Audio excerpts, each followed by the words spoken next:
Welcome to our step-by-step tutorial on how to turn on comments on YouTube. Whether you're a content creator looking to foster a community or simply want to engage more with your viewers, you're in the right place. First things first, log into your YouTube account.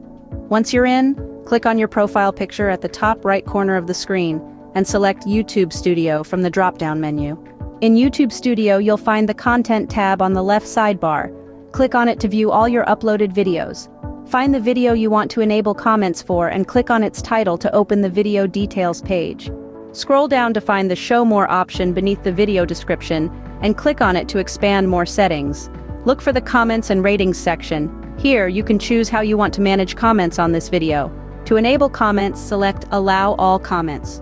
Remember, you can always change this setting later if you wish. Don't forget to hit Save at the top right to apply your changes. And that's it, you've successfully turned on comments for your video. You're all set to start engaging with your community. Happy creating, and remember, a lively comment section can turn viewers into a vibrant community. If you found this tutorial helpful, don't forget to like, share, and subscribe for more tips and tricks. See you in the next video.